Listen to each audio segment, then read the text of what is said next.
¿Qué tal, amigos? ¿Cómo están? Qué gusto es para mí saludarles e invitarles a compartir estos momentos con la palabra de Dios para hoy. La tercera tentación tuvo lugar en el pináculo del templo y fue allí donde Satanás le sugiere a Jesús que salte. Satanás cita las Escrituras. En el Evangelio de Lucas, capítulo 4, verso 10, como nos citaba Esteban, dice: porque escrito está, a sus ángeles mandará acerca de ti que te guarden.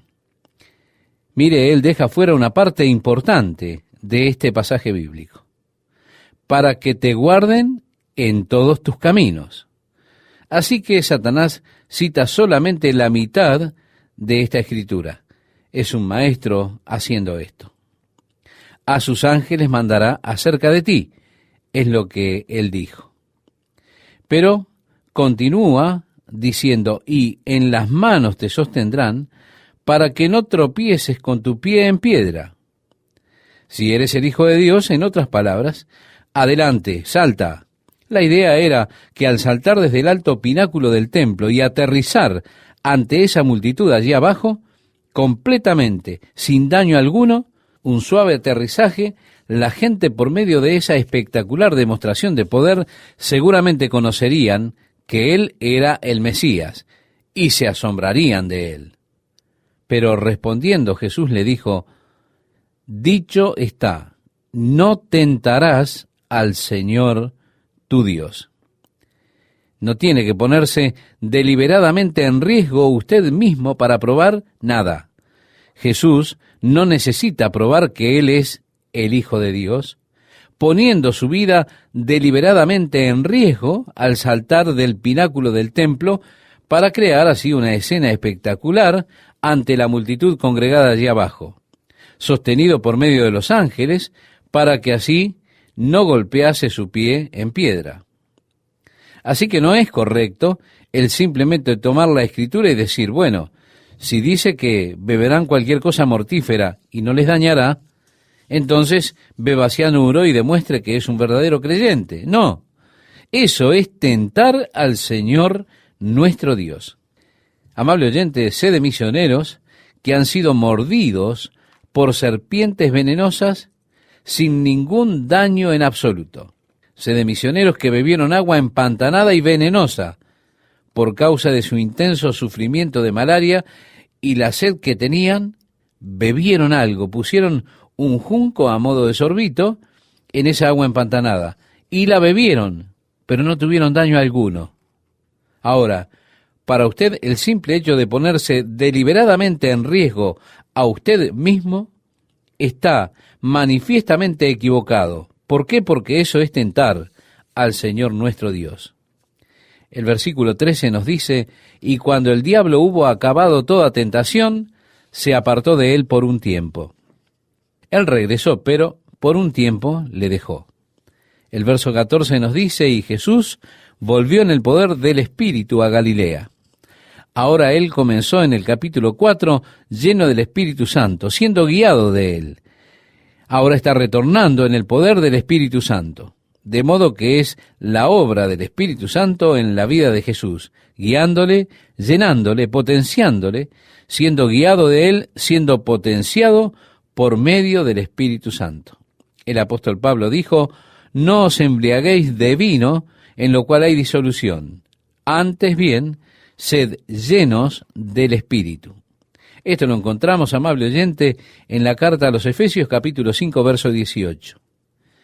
El mismo apóstol Pablo le decía a los romanos en el capítulo 8, porque todos los que son guiados por el Espíritu de Dios, estos son hijos de Dios. En el libro de los Hechos, en el capítulo 1, versículo 8, es Jesús que dice, pero recibiréis poder cuando haya venido sobre vosotros el Espíritu Santo. Así que como creyentes tenemos esa misma relación con el Espíritu que Jesús tuvo. Y que podemos ser llenos del Espíritu, guiados por el Espíritu y potenciados por el Espíritu de Dios, es una realidad. Seguimos leyendo en el versículo 14 y el versículo 15 nos dice, allí en Lucas capítulo 4, y se difundió su fama por toda la tierra de alrededor, y enseñaba en las sinagogas de ellos, y era glorificado por todos. Sí, él iba alrededor enseñando en las sinagogas en el área de Galilea. Josefo en ese tiempo era gobernador de Galilea. En sus escritos él declara que tuvo 204 ciudades bajo su jurisdicción, que tuvo una población que excedía las 10.000 personas.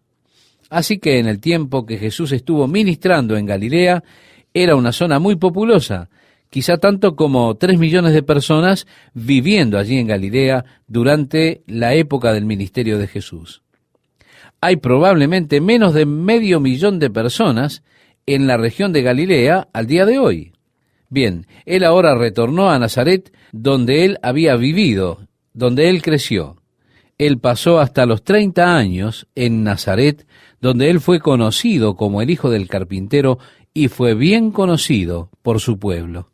En el versículo 16 leemos: vino a Nazaret donde se había criado, y en el día de reposo entró en la sinagoga conforme a su costumbre. Él tenía la costumbre de hacer esto, y se levantó a leer. Y sí, amable oyente, él enseñaría en las sinagogas. Así que se puso en pie y leyó la Escritura. El verso 17 nos dice: y se le dio el libro del profeta Isaías. Cada día tenían un pasaje en particular que ellos leían de los rollos. Y en la adoración en la sinagoga, aún al presente, cada día del año, en ese día en particular, leen este pasaje de las Escrituras. Por eso leemos: y se le dio el libro del profeta Isaías. Y habiendo abierto el libro, halló el lugar donde estaba escrito: el Espíritu del Señor está sobre mí, por cuanto me ha ungido para dar buenas nuevas a los pobres. Me ha enviado a sanar a los quebrantados de corazón, a pregonar libertad a los cautivos y vista a los ciegos, a poner en libertad a los oprimidos, a predicar el año agradable del Señor. Y enrollando el libro, lo dio al ministro y se sentó. Y los ojos de todos en la sinagoga estaban fijos en él. Cuando él se sentó, esto es una indicación del hecho de que él iba ahora a enseñar. Los rabís siempre se sentaban cuando enseñaban, de modo que él se paró para leer las Escrituras, pero habiéndolas leído, entonces se sentó. Fue significativo para las personas que él fuese ahora a enseñarles las Escrituras. Él vio este pasaje en particular de Isaías y leyó el capítulo 61 de ese libro, la profecía acerca del Mesías. Esa que dice: el Espíritu de Jehová el Señor está sobre mí, porque me ungió Jehová, me ha enviado a predicar buenas nuevas a los abatidos, a vendar a los quebrantados de corazón, a publicar libertad a los cautivos y a los presos apertura de la cárcel, a proclamar el año de la buena voluntad de Jehová. Este fue el ministerio del Mesías. Pero mire, si usted vuelve a Isaías 61, encontrará que él se detuvo justo en el medio del texto de Isaías 61. Él no completó la escritura del ministerio del Mesías. La razón es que hay dos venidas del Mesías. El resto de Isaías 61 pertenece a aquellas cosas que transcurrirán cuando Él venga nuevamente. Las cosas que Él leyó son las que pertenecen a la primera venida. Por tanto, fue extremadamente significativo que Él dijera: a predicar el año agradable del Señor, y Él cerró el libro. Para mí es interesante comparar el ministerio de Jesús con el ministerio de Juan el Bautista. Con Juan el Bautista no había en realidad evangelio. Simplemente su predicación era: arrepiéntanse, generación de víboras, traigan algo que muestre que están arrepentidos. ¿Quién les enseñó a huir de la ira que vendrá? Haced su camino derecho. Quiero decir, simplemente Juan los reprendía a ellos. No era ese el evangelio. Pero con Jesús sí encontramos el evangelio. Como hemos leído, me ha ungido para dar buenas nuevas a los pobres. Me ha enviado a sanar a los quebrantados de corazón. Así es el Evangelio que fue traído a nosotros por Jesucristo. Más tarde Jesús dijo, si no creéis que yo soy en el Padre y el Padre en mí, creedme por las obras que hago. No creáis por lo que os he dicho, sino por las demostraciones de las obras que manifiestan que soy el Mesías. He hecho esas cosas que las Escrituras dijeron que el Mesías haría: dar vista a los ciegos, hacer caminar al cojo. El Evangelio está siendo predicado a los pobres. Estas obras son testigos y atestiguan del hecho de que Jesús es, en verdad, el Mesías. Así que él cerró el libro, se lo dio al ministro y se sentó. Todos estaban con la mirada puesta en él. El verso 21 nos dice, y comenzó a decirles, hoy se ha cumplido esta escritura delante de vosotros. Mire, eso debió haber sido un momento realmente electrizante y dinámico. Al cerrar él el libro, habiendo leído esas profecías del Mesías, las cuales todos conocían y reconocían como profecías mesiánicas, él dijo, hoy esta escritura se ha cumplido. En otras palabras, es decir, él es aquel. Él está declarando esto a su pueblo, aquí al comienzo mismo de su ministerio. El versículo 22 nos dice, y todos daban buen testimonio de él y estaban maravillados de las palabras de gracia que salían de su boca y decían, ¿no es este el hijo de José? Estaban maravillados porque le conocían, amable oyente. En el verso 23 dice, él les dijo, sin duda me diréis este refrán, médico, cúrate a ti mismo. De tantas cosas que hemos oído que se han hecho en Capernaum, haz también aquí en tu tierra. Ahora bien, hemos oído que tú has hecho algunas cosas apasionantes allí en Capernaum. Bueno, a ver, haz algo aquí. El versículo 24 al 26 nos dice, y añadió, de cierto os digo que ningún profeta es acepto en su propia tierra, y en verdad os digo que muchas viudas había en Israel en los días de Elías, cuando el cielo fue cerrado por 3 años y 6 meses, y hubo una gran hambre en toda la tierra, pero a ninguna de ellas fue enviado Elías, sino a una mujer viuda en Sarepta de Sidón. Jesús está diciendo algunas cosas que realmente les frustrarán. Porque si había una cosa que un judío era, eso era ser nacionalista. De hecho, en sus escritos de ese tiempo, los judíos enseñaban que los gentiles fueron únicamente creados como combustible para el infierno. Y no creían que un gentil pudiese ser salvo.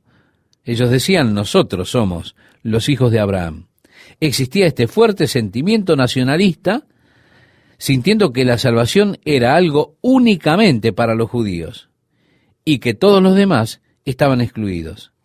Así que cuando Jesús comienza a señalar algunas pocas cosas en su historia, esto a ellos les decepciona.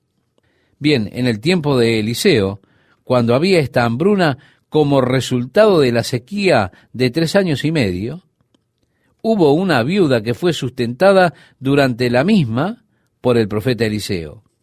El Señor envió a Eliseo allí con ella, pero ella no era judía. Ella estaba en la ciudad de Sarepta, y a pesar del hecho de que habían muchas viudas en Israel, ninguna de ellas fue visitada por Elías, solo esta que estaba fuera de Israel. Y habían muchos leprosos en Israel. De hecho, el versículo 27 nos dice, y muchos leprosos había en Israel en tiempo del profeta Eliseo, pero ninguno de ellos fue limpiado, sino Naamán el Siro. Oh, amigo, eso es suficiente para hacerle hervir la sangre a estos judíos. Ellos decían, nosotros somos el pueblo. Dios solo cuida de nosotros y de nadie más. En los versículos 28 y 29 leemos, al oír estas cosas, todos en la sinagoga se llenaron de ira y levantándose, le echaron fuera de la ciudad y le llevaron hasta la cumbre del monte sobre el cual estaba edificada la ciudad de ellos para despeñarle. Iban ellos a tomarle y a despeñarle desde lo alto del barranco. El versículo 30 dice, mas él pasó por en medio de ellos y se fue. Él simplemente desapareció de la vista de ellos.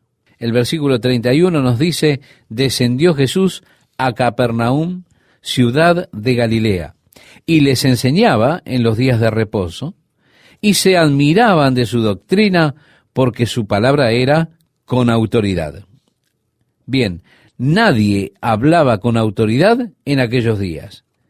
Cualquiera que predicaba decía, el rabí Jalel declara, él dijo esto o él declaró aquello. Pero Jesús no estaba citando a los rabíes, sino que solo decía, os digo. Habéis oído que fue dicho, mas yo os digo. Él les hablaba con autoridad. Mire, ellos no estaban acostumbrados a eso. Y se admiraban de su doctrina, ¿por qué? Porque su palabra era con autoridad. Se asombraban de la doctrina de él, porque su palabra era con autoridad. El versículo 33 nos dice, estaba en la sinagoga un hombre que tenía un espíritu de demonio inmundo, el cual exclamó a gran voz, diciendo, déjanos, ¿qué tienes con nosotros, Jesús Nazareno? ¿Has venido para destruirnos? Yo te conozco quién eres, el Santo de Dios. Sí, los demonios le reconocieron, y allí en la sinagoga de Capernaum, el endemoniado clama. Ahora vamos a leer el versículo 35, si me acompaña, estimado oyente, si tiene su Biblia allí a la mano, nos dice, y Jesús le reprendió diciendo, cállate y sal de él. Entonces el demonio, derribándole en medio de ellos, salió de él, y no le hizo daño alguno. Y estaban todos maravillados, y hablaban unos a otros diciendo, ¿qué palabra es esta que con autoridad y poder manda a los espíritus inmundos y salen? En aquellos días tenían ritos de exorcismo. Era una larga rutina y palabrería para exorcizar los espíritus inmundos. Y era en verdad una tarea ardua. Pero aquí Jesús simplemente está hablándole a ellos y les ordena, y ellos salen. Fuera, ellos dicen, oye, espera un minuto, ¿qué está sucediendo aquí? ¿Qué clase de palabra y autoridad es esta que él puede simplemente hablarles a los demonios y ellos son obedientes a él? El verso 37 nos dice, y su fama se difundía por todos los lugares de los contornos. Entonces Jesús se levantó y salió de la sinagoga y entró en casa de Simón. La suegra de Simón tenía una gran fiebre y le rogaron por ella. Sí, Simón estaba casado. Su suegra, es interesante que nada es mencionado en absoluto en cuanto a las esposas de los apóstoles.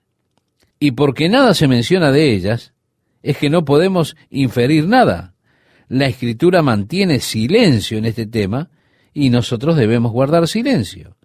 No hay inferencias que podamos extraer del silencio de las Escrituras en lo concerniente a las esposas de los apóstoles. No hay inferencias que puedan ser realizadas. Decir que eran ciudadanos de segunda categoría o algo de esa naturaleza es totalmente un error. ¿Por qué? Porque las Escrituras guardan silencio en cuanto a ellas. Es asombroso que cuando las Escrituras hacen silencio, muchas veces los hombres aman hablar. Libros son escritos de lo que las Escrituras mantienen en silencio. Usted me entiende, ¿verdad? Las inferencias, las conclusiones que una persona extrae, puesto que las Escrituras están en silencio en determinado tema, eso es todo especulación, y no debería haber inferencias extraídas de allí. No sabríamos siquiera que Pedro era casado, excepto porque su suegra estaba enferma y fue tomada por una gran fiebre. Ahora, esto está en términos de griego médico, figura aquí en el lenguaje griego. Y ellos vinieron a Jesús para que le ayudase. El versículo 39 dice, e inclinándose hacia ella, reprendió a la fiebre, y la fiebre la dejó. Y levantándose ella al instante, les servía. Lo que las madres tienen tendencia a hacer, ir y arreglar algo para ellos. Seguimos leyendo, estimado oyente, nos dice así la palabra de Dios. Al ponerse el sol, todos los que tenían enfermos de diversas enfermedades los traían a él, y él poniendo las manos sobre cada uno de ellos, los sanaba. También salían demonios de muchos, dando voces y diciendo, tú eres el Hijo de Dios. Pero él los reprendía y no les dejaba hablar, porque sabían que él era el Cristo. Cuando ya era de día, salió y se fue a un lugar desierto, y la gente le buscaba, y llegando a donde estaba, le detenían para que no se fuera de ellos. Pero él les dijo, es necesario que también a otras ciudades anuncie el Evangelio del reino de Dios, porque para esto he sido enviado. Y predicaba en las sinagogas de Galilea. Ahora, si habían 204 ciudades, con poblaciones de más de 10.000 personas, tomaría un buen tiempo el ir por todas estas comunidades de gran tamaño, 204 de ellas, para predicar en las sinagogas a través de toda el área de Galilea. ¿Cómo están, amigas y amigos de la palabra de Dios para hoy? Es un placer para mí saludarles y compartir estos próximos momentos con el estudio de la palabra de Dios. La popularidad del ministerio de Jesús iba creciendo. La palabra era propagada alrededor junto con los milagros que él iba realizando. Y ahora, donde sea que él va, las personas comienzan a empujar porque querían acercarse a Jesús. Mire, se le hacía difícil viajar a Jesús, andar por allí, debido a que las multitudes, de acuerdo al Evangelio de Lucas, en ese momento se agolpaban alrededor de él a donde fuera que él iba. Por eso aquí en el Evangelio de Lucas nos dice, aconteció que estando Jesús junto al lago de Genesaret, el gentío se agolpaba sobre él para oír la palabra de Dios.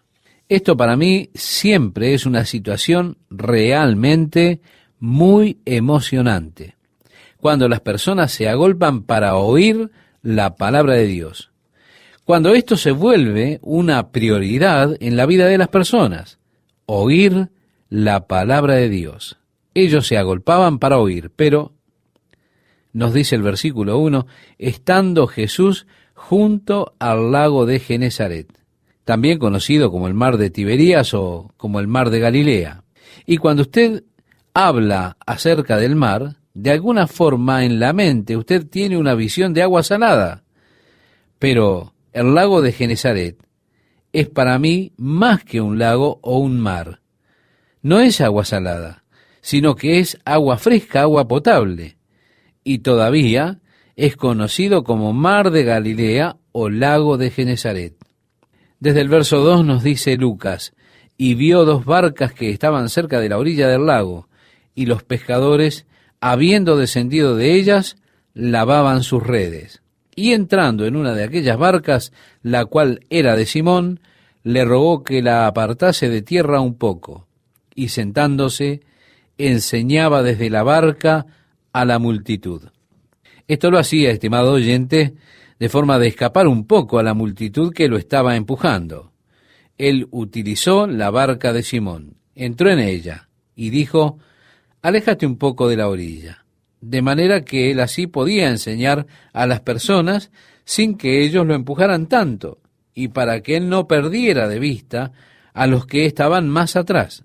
Aquí, en el área de Capernaum, hay una especie de desnivel donde el mar de Galilea baja, donde se pueden ver los bancos de arena, así que retirando la barca solo un poco de la orilla, esto se vuelve casi como un anfiteatro, lo cual hace muy resonante la voz para enseñar a las multitudes, aquellas que se agolpaban para escuchar la palabra de Dios.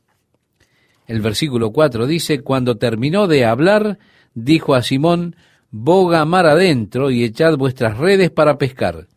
Respondiendo Simón le dijo, Maestro, toda la noche hemos estado trabajando y nada hemos pescado, mas en tu palabra echaré la red. Simón de alguna manera está objetando la orden de una forma muy educada, como diciéndole, Señor, yo soy el pescador, yo sé cómo pescar y sé cuándo es el momento para pescar, sé que este no es el momento. Cuando el día se pone más caluroso, los peces van hacia áreas más profundas del lago. Y estas redes no eran para aguas profundas, eran más bien para la superficie. Tenían flotadores en la parte superior y bueno, además ya todo estaba guardado. Habían estado pescando toda la noche sin pescar nada. Así que Pedro asume que simplemente no era el momento de pescar. Pero dijo, mas en tu palabra echaré la red. Esto es realmente interesante para mí, porque aquí encontramos a los hombres trabajando toda la noche sin resultados. De repente Jesús les manda a trabajar en el mismo lugar y tienen resultados extraordinarios. Para mí esto marca el contraste que generalmente existe entre esos esfuerzos que hacemos por nosotros mismos y aquellos esfuerzos que son dirigidos por el Señor. Yo pienso en todo el tiempo, la energía, el dinero que se gasta cuando los esfuerzos son inspirados por el hombre. Nosotros vemos una tarea que necesita ser realizada. Nos sentamos y resolvemos cuál sería la mejor manera de lograr esa tarea. Desarrollamos nuestros programas, luego planificamos la financiación de manera de solventar los programas que hemos ideado. Luego formamos los comités, establecemos las maneras en que podríamos implementar ese programa. Ciertamente en la Iglesia de Jesucristo hemos visto algunos programas fenomenales, establecidos por los hombres. Nosotros tenemos algunos amigos que están pastoreando una iglesia en la misma denominación a la cual nosotros pertenecemos, en la cual servimos por muchos años, donde teníamos paquetes de programas de la denominación. Muy convenientes, pues usted ni siquiera tenía que pensar en ellos. Ellos pensaban los programas por usted.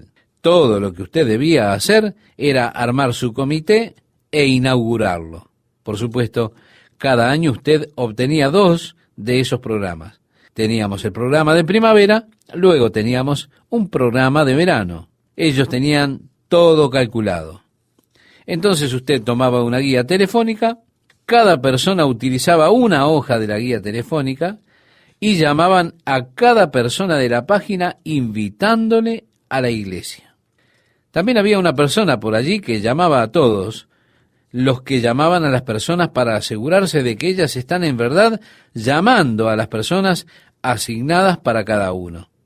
También se llenaban globos de helio con números y se soltaban al viento para que se dirigieran a la ciudad. Luego los globos descendían en algún lugar. Los números también eran puestos sobre una especie de barril para que las personas retiraran un número. Y si usted sacaba el número de su globo de helio, este tenía una pequeña nota que le decía que habría de realizarse un sorteo con un premio especial si usted estaba allí y llevaba su número. Así que la gente venía con sus números para poder participar en el sorteo. Y quizá con esto podían ganar ese premio especial que le darían cuando el número fuera sorteado. Luego, por supuesto, usted organiza su comité de transporte. Si las personas lo necesitan, ellos van, las recogen y las traen a la iglesia. Me refiero a que esto sigue y sigue y sigue. Hay tantos artilugios que usted no lo creería si yo se los comentara. Y así esta iglesia pensó, bueno, vamos a realizar este gran programa.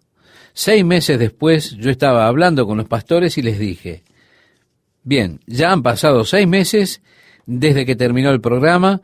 Al evaluar los resultados del mismo, ¿cuántas personas fueron capaces de añadir a sus iglesias? Ellos dijeron, hay un hombre de 85 años de edad que vive a 25 millas de aquí, al que vamos a buscar cada semana. Él casi no puede oír. Y ya que no ve mucha gente a menudo, a él le encanta sentarse donde haya personas alrededor de él. Él es al único al que pudimos añadir a nuestra membresía. Y esto luego de haber invertido miles de dólares y todos estos programas para añadir gente a la iglesia. Esta es la manera del hombre de hacer las cosas. Pero está la manera del Señor. El servicio no dirigido por Dios puede ser muy infructífero, estimado oyente, pero el servicio dirigido por Dios puede ser muy emocionante. Ahora Jesús le está diciendo a Pedro, ve hacia lo profundo y tira las redes. Pedro, casi argumentando, le dice, Señor, estuvimos pescando toda la noche y no conseguimos nada. Sin embargo, por tu palabra, en otras palabras, si tú insistes en eso, bueno, lo haremos, realmente no esperando nada por la experiencia que habían tenido. ¿Cuántas veces me he encontrado con personas que están desanimadas por las malas experiencias? ¿Cuántas veces, cuando sugerimos una solución para el problema de una persona, inmediatamente ella responde, oh, ya intenté con eso? Pero, ¿lo ha intentado bajo la dirección de Dios o lo ha intentado bajo su propia iniciativa? Porque hay una diferencia cuando es el Señor quien dirige su servicio. La diferencia es que su servicio para el Señor no sea en vano. El versículo 6 nos dice, y habiéndolo hecho, encerraron gran cantidad de peces, y su red se rompía. Entonces hicieron señas a los compañeros que estaban en la otra barca para que viniesen a ayudarles, y vinieron y llenaron ambas barcas de tal manera que se hundían. El éxito más allá de sus sueños. ¿Por qué? Por simplemente obedecer al mandato de Jesús. El resultado del éxito es significativo para mí. Cuando nosotros ideamos programas y ponemos en ellos toda la energía humana, todo nuestro esfuerzo, entonces comenzamos a ganar buena opinión de los demás por el esfuerzo humano. Usted obtiene algo de lo que está trabajando. Usted tiene algo que atrae a las personas. ¿Qué es lo que usted hace con eso? Usted lo promociona.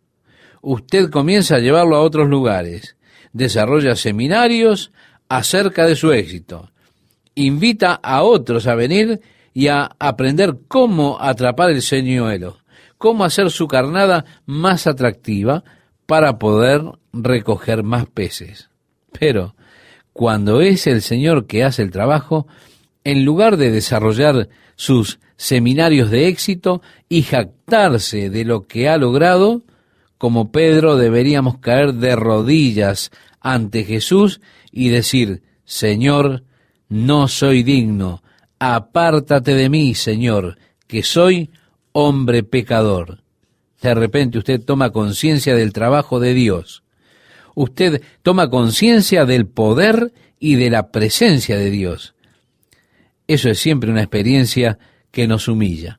Ningún hombre que haya estado de pie en presencia de Dios puede mantenerse orgulloso. Estar en la presencia de Dios, consciente de la presencia del Señor, siempre es una experiencia que nos humilla. Bien, amable oyente, si se anima a acompañarme con la Biblia abierta allí donde la tiene, en Lucas capítulo 5, vamos a leer juntos desde el versículo 8 al versículo 11. Viendo esto, Simón Pedro cayó de rodillas ante Jesús diciendo, apártate de mí, Señor, porque soy hombre pecador. Porque por la pesca que habían hecho, el temor se había apoderado de él y de todos los que estaban con él.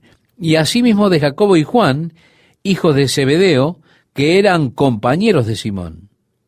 Pero Jesús dijo a Simón, no temas, desde ahora serás pescador de hombres. Y cuando trajeron a tierra las barcas, dejándolo todo, le siguieron. El Señor los llevó a la cima, al máximo éxito en sus profesiones, y luego los llamó a que dejaran todo y le siguieran.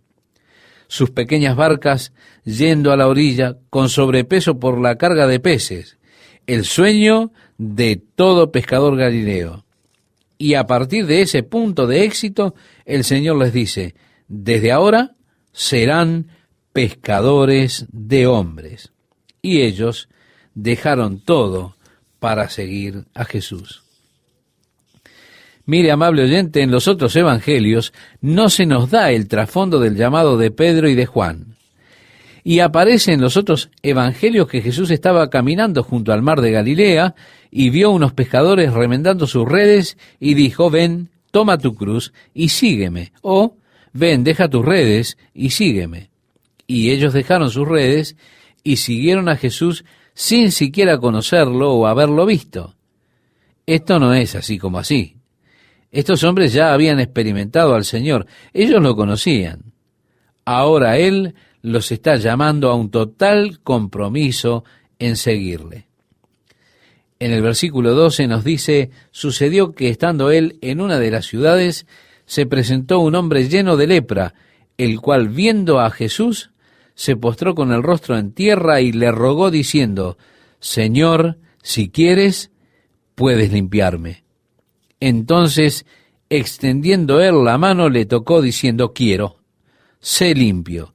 Y al instante la lepra se fue de él. Lucas nos da una lista de algunos de los milagros que Jesús realizó. El primero dirigido a ellos y en la pesca de los peces, una clase de milagro en la naturaleza. Ahora, el milagro de la sanidad de una enfermedad incurable. La lepra era una de las enfermedades más temidas y terribles del mundo antiguo. Si una persona tenía lepra, debía ser excluida de la comunidad. Nadie podía tocarlo. El que lo tocara se volvía impuro. Pero Jesús lo tocó. En otro caso, cuando Jesús sanó leprosos, Él no los tocó. Pero Jesús no se limitó a sí mismo a un patrón particular de obrar. Mire, yo me alegro de eso, porque nosotros muy a menudo intentamos encontrar esa fórmula para hacer las cosas. Jesús dijo, el viento sopla de donde quiere, y oyes su sonido, mas ni sabes de dónde viene ni a dónde va. Así es todo aquel que es nacido del Espíritu. Usted puede encontrar este pasaje en el Evangelio de Juan, en el capítulo 3, versículo 8. Sí, amable oyente, Dios no se limita a nuestros patrones establecidos, a nuestros métodos, a nuestros caminos. En el seminario tenemos una clase de metodología. Como siempre, el hombre busca desarrollar métodos o aprender los métodos que Dios utiliza para obrar. Pero lo interesante es que Dios no obra a través de ningún método en particular. Hay diversidad de dones, diversidad de operaciones, dice la Biblia. Aún así, es el mismo Señor. Así que hay diferentes dones, pero incluso con el mismo don, hay diferentes maneras por las cuales ese don opera individualmente. El Espíritu Santo le da a cada hombre individualmente como Él quiere. Así que Él siempre mantiene el control del método y del trabajo que debe realizarse. Lo único que yo puedo hacer es ser un instrumento a través del cual Dios haga su trabajo. Mire, aquí encontramos a Jesús tocando al hombre. Lo interesante es, Señor, si quieres, puedes limpiarme. Muy a menudo cuando oramos decimos, Señor, si es tu voluntad. Y no estoy criticando esto, amable oyente. Siento que deberíamos hacerlo. Lo digamos o no, es un hecho subyacente en cada oración que hago a Dios. Yo no quiero que se haga mi voluntad por encima de la voluntad de Dios. Yo no oro diciendo, Dios, vamos a dejar tu voluntad de lado porque esto es lo que yo quiero hacer. El propósito de la oración no es establecer mi voluntad, a menos que mi voluntad haya sido moldeada y conformada a la voluntad de Dios. Siempre el propósito de la oración, la verdad de la oración, es la voluntad de Dios, el cumplimiento de la voluntad de Dios aquí en la tierra. Necesitamos recordar esto. Jesús dijo, mas no lo que yo quiero, sino lo que tú. Esto lo hemos leído ya en el Evangelio de Marcos, en el capítulo 14, versículo 36. Y esto fue al final de la oración. Luego de haber ofrecido su petición, entonces él hizo esta declaración. Y no es una mala declaración para que nosotros también la hagamos. Antes de poner ante Dios las cosas que deseamos, creo que es más sabio decir, pero Señor, no lo que yo quiero, sino que se haga tu voluntad. Muy a menudo el Señor quiere hacer esas cosas que nosotros deseamos. Cuando Él dijo, Señor, si quieres, puedes limpiarme. Jesús dijo, quiero, sé limpio. Y Él lo tocó, y este hombre fue sanado inmediatamente de su lepra. Ahora, en el caso de los 10 leprosos que vinieron a Jesús, Él no los tocó. Fueron sanados mientras se iban. En el caso de este hombre, Él fue sanado inmediatamente. ¿Vemos? Nuevamente diversidad de operaciones. Él no trabaja siempre de la misma manera. El problema que habría si Él hubiera trabajado siempre de la misma manera es que, si no me sucede a mí de la manera en que le sucedió a usted, entonces yo podría pensar, Dios no está haciendo nada por mí. Así que Dios tiene diversos caminos para que cuando yo le relate a usted lo que Dios ha hecho en mi vida, usted no se deje llevar por la experiencia que yo tuve con Dios, sino que usted busque su propia experiencia personal. Dios no es metódico en su trabajo en nuestras vidas. Tal vez Él obre en usted de forma totalmente diferente, y su reacción a la obra de Dios tal vez sea totalmente distinta a la mía. Las reuniones de testimonio, créame, son muy valiosas, pero siempre hay un problema con este tipo de encuentros, porque a través de las reuniones de testimonios, muchas veces buscamos tener una experiencia similar a la de otro. El énfasis en estas reuniones parece ser siempre basado en las experiencias. Oh, así es como yo lo experimenté. Esto es lo que Dios ha hecho por mí, y luego comienzo a pensar, Dios no lo hizo de esa manera conmigo. Debe andar algo mal conmigo, porque yo no sentí eso. Yo no vi esas luces. Yo no sentí ese hormigueo en mi espalda. Creo que tal vez no tuve eso porque no tuve esa experiencia como la tuvo la otra persona. Así que Dios obra en maneras variadas. Por eso, estimado oyente, no intentemos que Dios se adapte a nuestros métodos. ¿Qué tal, amigas, amigos? ¿Cómo están? Les invito a que compartamos juntos los próximos momentos con el estudio de la Palabra de Dios para hoy. Ahora le invito a leer, si usted abrió su Biblia, en el pasaje que citara Esteban. Allí nos dice el Evangelio de Lucas, capítulo 5, verso 14, y él, Jesús, le mandó que no lo dijese a nadie, sino ve, le dijo, muéstrate al sacerdote.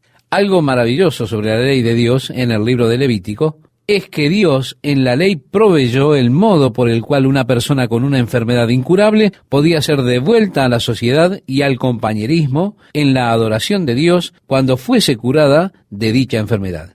A mí me gusta esto, puesto que Dios se hizo un espacio para obrar. Esta será la ley para el leproso cuando se limpiare, será traído al sacerdote, nos decía Levíticos, capítulo 14, versículo 2. Este es el método mediante el cual será restaurado a pleno compañerismo de la familia. Con todo, la lepra es incurable. Mire, estimado oyente, aún al presente es incurable. Puede ser detenida, puede estar en un estado controlado, en lo que llaman la enfermedad de Hansen, pero con todo se mantiene incurable.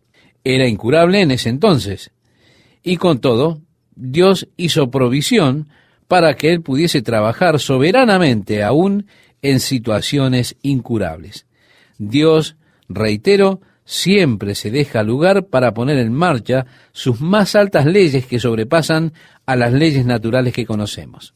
Así que Jesús dijo, sigue la ley, muéstrate al sacerdote. Por supuesto, el sacerdote examinaría a esta persona, no vería la carne blanca, sino que vería el área en donde estuvo la lepra, y vería que la carne estaría nuevamente rosada. Así le dejaría en la casa donde tendría que estar por 7 días. Luego volvería y se mostraría nuevamente al sacerdote. Entonces él lo examinaría, no encontraría nada, y luego la persona traería 2 palomas.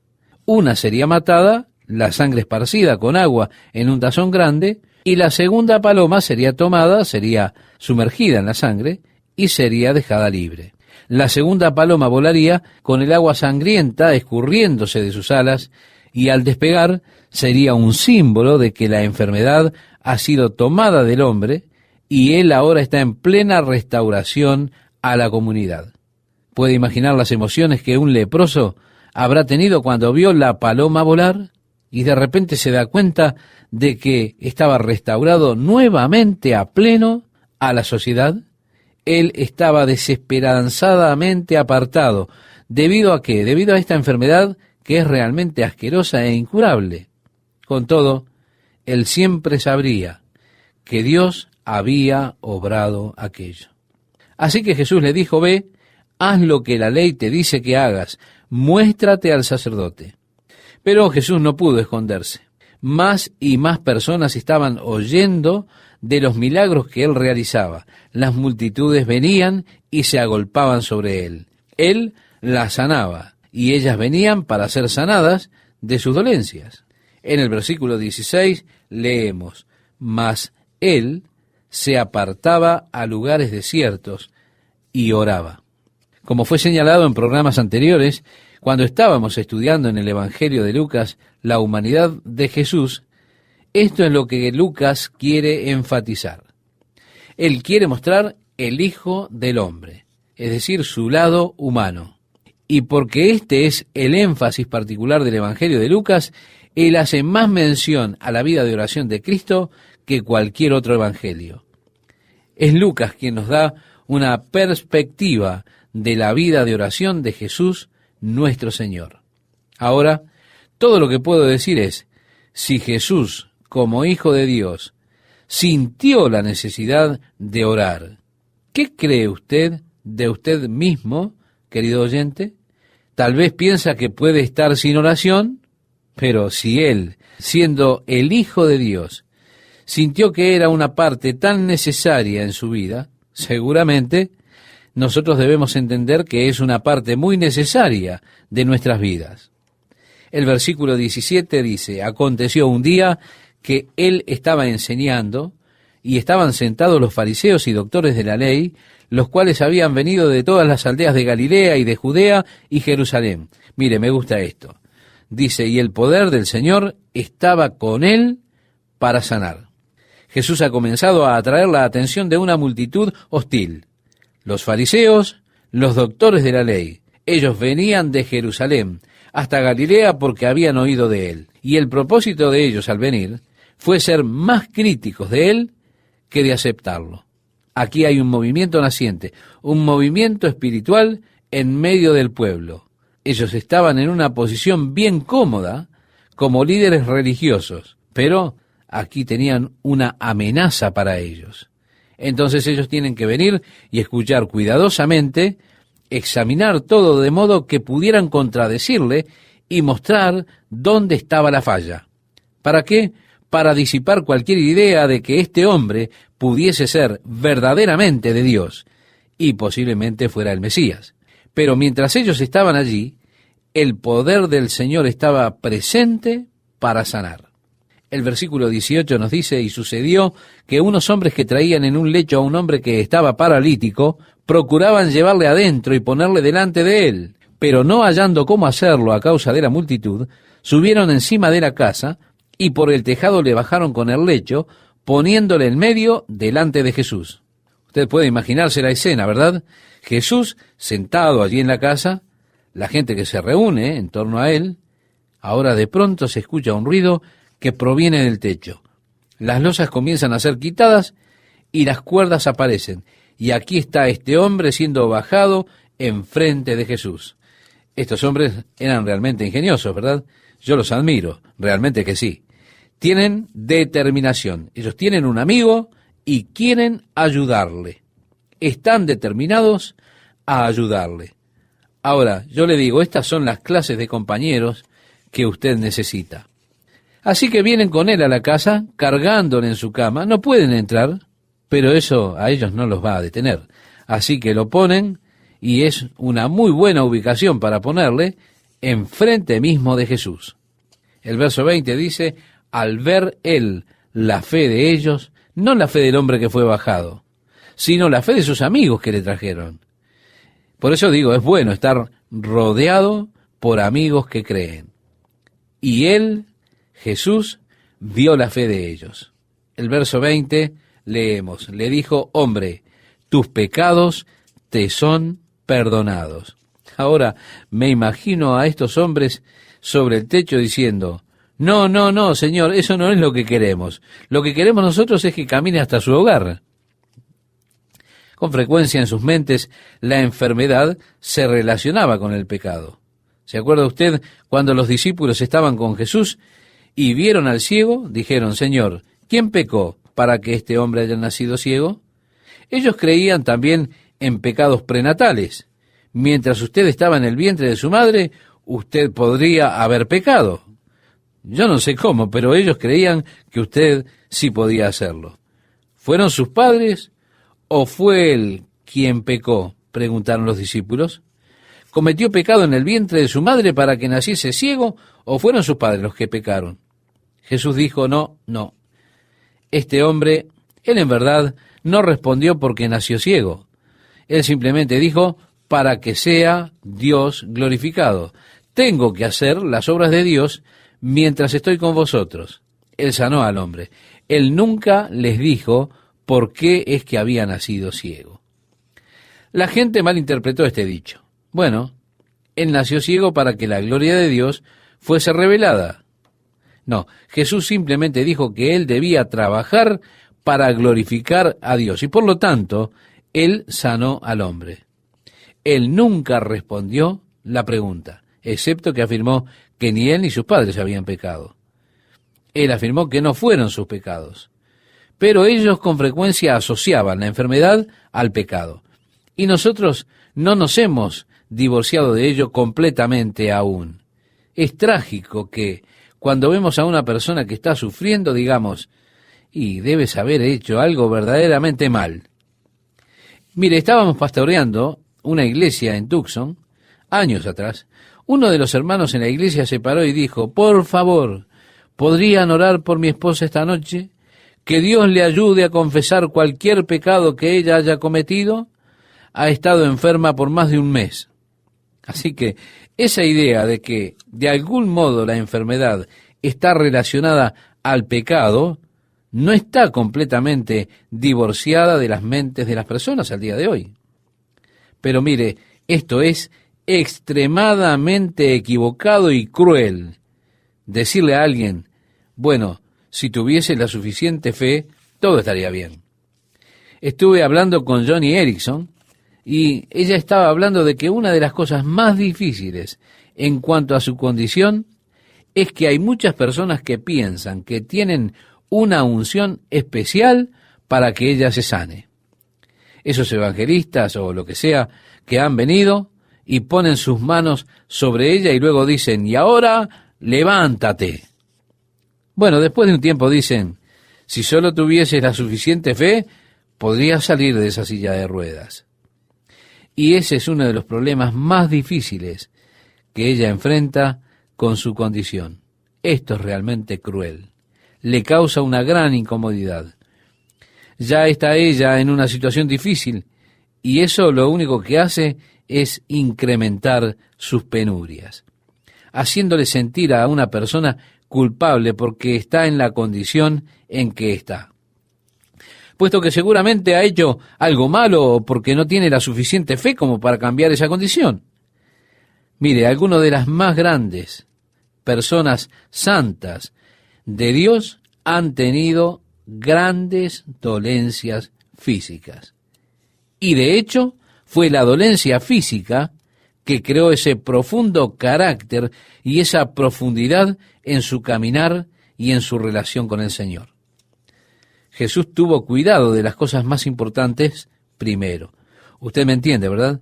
es más importante que sus pecados sean perdonados a que usted sea sanado. Es mejor entrar al cielo mutilado que irse entero al infierno. Así que Jesús tuvo cuidado de las cosas más importantes primero con los pecados del hombre. Tus pecados te son perdonados. Por supuesto, él estaba en conocimiento de que los fariseos y demás estaban allí escuchándole y observándole. Él los estaba metiendo en una trampa. ¿Qué quiero decir? Quiero decir que él estaba buscando un gran estallido y lo tuvo. Deliberadamente estaba poniéndoles el cebo. Él sabía bien cuál sería la respuesta de ellos, pero se anticipó a esta, pues él había estado creando la situación deliberadamente. El verso 21 nos dice: entonces los escribas y los fariseos comenzaron a cavilar diciendo: ¿quién es este que habla blasfemias? ¿Quién puede perdonar pecados sino solo Dios? Ahora bien, ellos tenían razón en sus suposiciones. Solamente Dios puede perdonar los pecados. Pero Jesús quería que ellos hicieran esa presuposición. Estaban cayendo justo en la trampa que le había tendido el Señor. Estaban equivocados en pensar que Jesús hablaba blasfemias. Lo que Jesús de hecho estaba demostrándoles era que Él era Dios. Así que al decir tus pecados te son perdonados, Él está ejerciendo su divina prerrogativa de perdonar pecados, sabiendo que únicamente Dios es quien puede perdonar los pecados. El rey David le dijo a Dios: Señor, contra ti solo he pecado y he hecho este gran pecado ante tus ojos. Esto lo leemos en el Salmo 51, versículo 4. Por lo tanto, si pecares en contra de Dios, eso quiere decir que solamente Dios puede perdonar los pecados. Jesús estaba deliberadamente buscando tener su respuesta y reacción, y la tuvo, y luego Él los atrapó. En el verso 22 leemos: Jesús entonces, conociendo los pensamientos de ellos, respondiendo les dijo: ¿qué caviláis en vuestros corazones?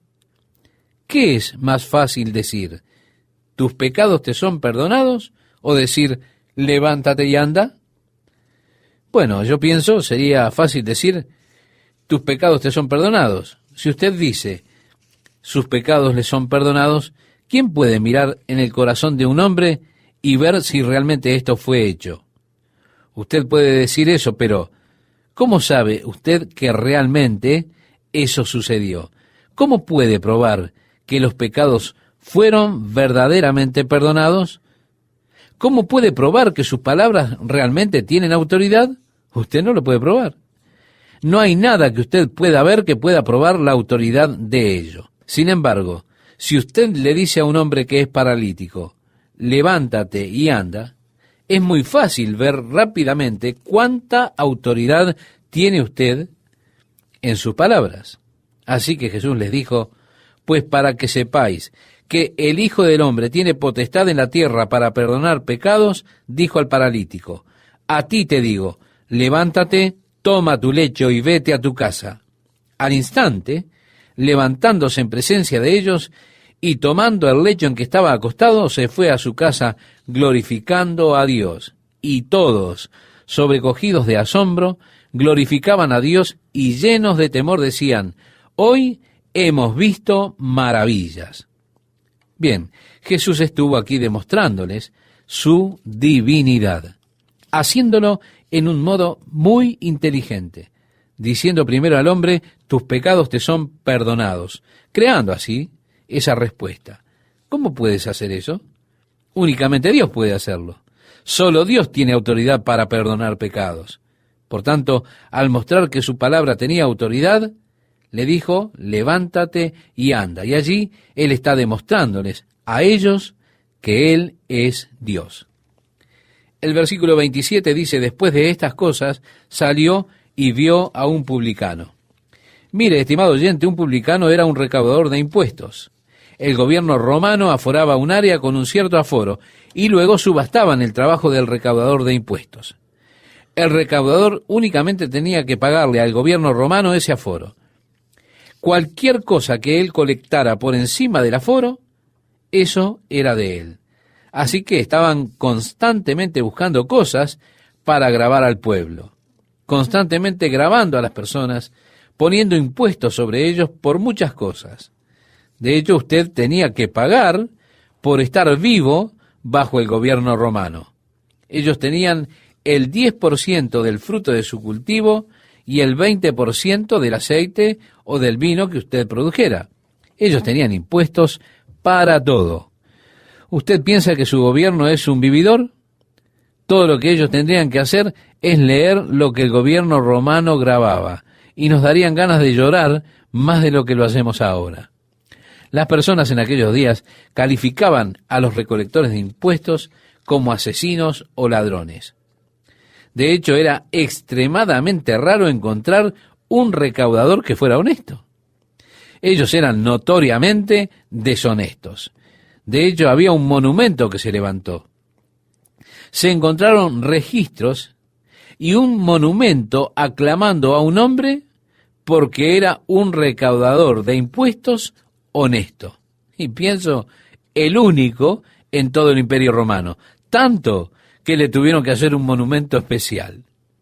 De modo que los judíos consideraban a los recaudadores colaboracionistas porque trabajaban para el Imperio Romano. Ellos hicieron una ley acerca de que un recaudador de impuestos no podía entrar a la sinagoga. Quiero decir, era un pecador importante. No había modo de que pudiese entrar. Lo ponían con los asesinos y los ladrones, y no le permitían adorar a Dios en la sinagoga. Aquí había un recaudador de impuestos, y leemos: y vio a un publicano llamado Leví, sentado al banco de los tributos públicos, donde recibía sus impuestos, y le dijo: sígueme. Y dejándolo todo, se levantó y le siguió. Y Leví le hizo gran banquete en su casa, por supuesto podía pagarlo, y había mucha compañía de publicanos y de otros que estaban a la mesa con ellos. Él invitó a todos los recaudadores de impuestos. Esos eran sus amigos, los invitó a venir a escuchar a Jesús. Todos los publicanos, él los invitó a venir, y Jesús se sentó con ellos. Es interesante cómo cuando una persona viene a tener una relación con Jesucristo, la primera cosa que ellos quieren hacer es buscar a sus amigos para contarles acerca de esto. Los únicos que se asociarían, que serían amigos de un recaudador, serían otros recaudadores. Así que para reunir a sus colegas, él tuvo que reunir a los recaudadores. Únicamente tenían compañerismo entre ellos. Nadie quería tenerlos como amigos. Y los escribas y fariseos murmuraban por esta causa. Y vinieron a sus discípulos y les dijeron: ¿por qué estás comiendo y viviendo con publicanos y pecadores? Verá, un fariseo, si venía cerca de un recaudador, él tomaba su túnica, la sostenía bien fuerte, porque no quería que su túnica volase y tocase a un recaudador de impuestos, porque eran considerados inmundos. Y si lo hacía, él entonces tendría que ir a su casa, bañarse, cambiarse, lavar su manto, y no podría ir a la sinagoga durante un día. ¿Por qué? Porque estaba inmundo, a causa del manto que había tocado al recaudador de impuestos. Pero aquí Jesús está comiendo con los recaudadores. Esto es aún peor para ellos en sus mentes, porque cuando usted está comiendo con alguien, usted está tocando el mismo pan, está comiendo el pan que ese hombre tocó. ¿Cómo es que estás comiendo con estos publicanos y pecadores? El comer juntos era identificarse con el otro en un modo muy íntimo. Y así, para finalizar, amables oyentes, amigas, amigos, vamos a leer los versículos 30 al 32 del capítulo 5 de Lucas para culminar con esta primera parte. Y los escribas y los fariseos murmuraban, trajeron sus quejas, contra los discípulos, diciendo: ¿por qué coméis y bebéis con publicanos y pecadores? Respondiendo Jesús les dijo: los que están sanos no tienen necesidad de médico, sino los enfermos. No he venido a llamar justos, sino a pecadores al arrepentimiento.